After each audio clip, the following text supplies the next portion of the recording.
நம்ம நல்ல ஒரு சுவையான வறுத்த மிளகா வத்தல் சட்னி தான் பார்க்க போறோம். இது வந்து பாத்தீங்கன்னா எல்லா பிரேக்ஃபாஸ்ட் ரெசிபிக்குமே நல்ல சூட் ஆகும். இட்லி, தோசை, பனியாரம், ஆப்பம், பொங்கல் எல்லாத்துக்குமே ரொம்ப நல்லா இருக்கும்.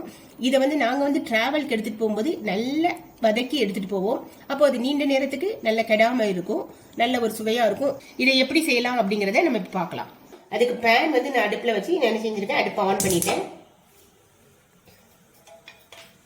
இதுல 1 டேபிள் ஸ்பூன் நல்லெண்ணெய் சேர்க்கிறேன்.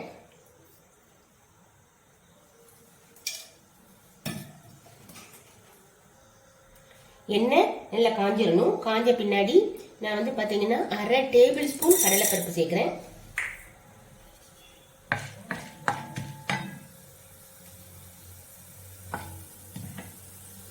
1/2 டேபிள் ஸ்பூன் மல்லி,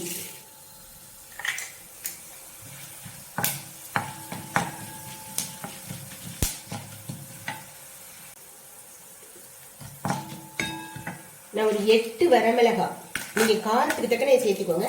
8 வரமிளகாய் சேர்த்துக்கிறேன். லேசா அந்த கடலை பருப்பு கொஞ்சம் வறுபட்டணும், ஆனா கருகிடக்கூடாது. அதுல மட்டும் கவனமா இருக்கணும். கடலைப்பருப்பு லேசா நமக்கு செவந்துட்டு இப்ப நம்ம அடுப்பை ஆஃப் பண்ணிடலாம். ஆஃப் பண்ணி ஒரு சின்ன துண்டு புளி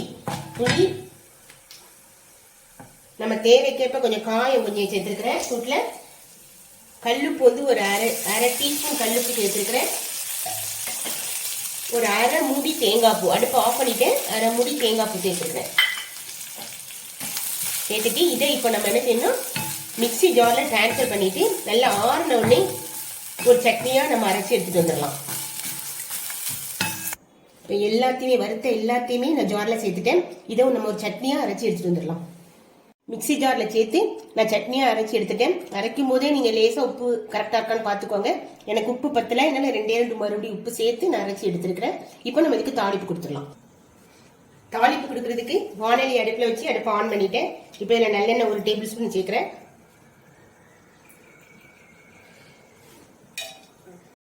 இப்ப எண்ணெய் காஞ்சிச்சு, நம்ம இப்ப கடுகு உளுந்து பருப்பு சேர்த்துடலாம்.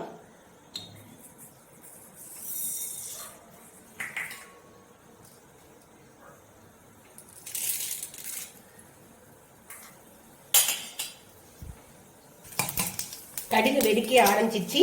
இப்போ வந்து பாத்தீங்கன்னா நான் கருவேப்பிலை சேர்த்துருக்கேன். ஏற்கனவே நம்ம வந்து வறுக்கும் போது காயம் சேர்த்துக்கிறோம், அதனால இப்ப காயம் சேர்க்க வேண்டாம். கருவேப்பிலை லேசா ஃப்ரை ஆனோடனே நம்ம இந்த அரைச்சி வச்சுக்க சட்னி அதில் சேர்க்கணும்.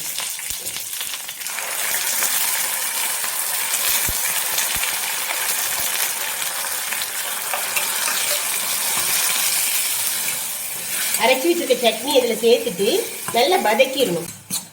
இந்த அளவுக்கு நல்லா வதக்கிடணும். அதாவது டிராவல் பண்ணும்போது இந்த மாதிரி நம்ம நல்லா வதக்கி எடுத்து வச்சுக்கிட்டோம், நீண்ட நேரம் நல்லா கெடாம இருக்கும். இதே இது நம்ம வந்து உடனே சாப்பிட்றோம்னா ஜஸ்ட் அதுல தாளிப்பு கொடுத்தாலே போதும், அந்த வறுத்த மிளகாத்தூள் சட்னி நல்லா ரெடி ஆயிடும்.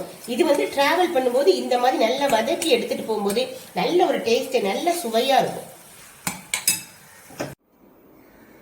நல்ல ஒரு சுவையான மணமான வறுத்த மிளகா வத்தல் சட்னி ரெடி ஆயிடுச்சு. இதே மெஷர்மெண்ட்ல நீங்களும் செஞ்சு பார்த்து உங்களுடைய ஃபீட்பேக் எங்களுக்கு தெரிவிங்க. இந்த ரெசிபி உங்களுக்கு பிடிச்சிருந்தா ஒரு லைக் கொடுத்து ஷேர் அண்ட் சப்ஸ்கிரைப் பண்ணுங்க. தேங்க்யூ.